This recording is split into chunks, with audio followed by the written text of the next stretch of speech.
இந்த வீடியோவில் பக்தர்களை காக்க தீமையை அழித்த முருகப்பெருமானின் வீரக்கதையை பார்க்கப் போகிறோம். சூரபத்மனை வீழ்த்தி தர்மத்தை நிலைநாட்டிய ஸ்கந்த சஷ்டி மகத்துவத்தை உணர தயாராகுங்கள் முருக பக்தர்களே. அப்போது உலகமே அச்சத்தில் நடுங்கியது. தீமை உயர்ந்தது. அசுரராஜன் சூரபத்மன் நிரபராதிகளை துன்புறுத்தி தேவர்களை அடிமைப்படுத்தி உலகமெங்கும் இருளை பரப்பினான். அப்போது சிவனின் திவ்ய தீப்பொறியிலிருந்து அவதரித்தார் முருகன். பார்வதியின் அருள்வேலை ஏந்தி மயிலின் மேல் ஏறி போருக்கு புறப்பட்டார் அந்த இளம் வீரன். ஸ்கந்த சஷ்டி போரில் முருகன் தன் திவ்ய வேலால் சூரபத்மனை தாக்கினார். அவன் இரண்டாக பிளந்தான். மயிலும் சேவலும் ஆனான். தீமை அழிந்தது, தர்மம் வென்றது.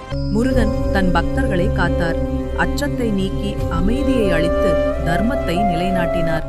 நல்லதின் வெற்றி இது. கந்தனுக்கு அரோகரா, வெற்றிவேல் முருகனுக்கு அரோகரா, வெற்றிவேல் வீரவேல்.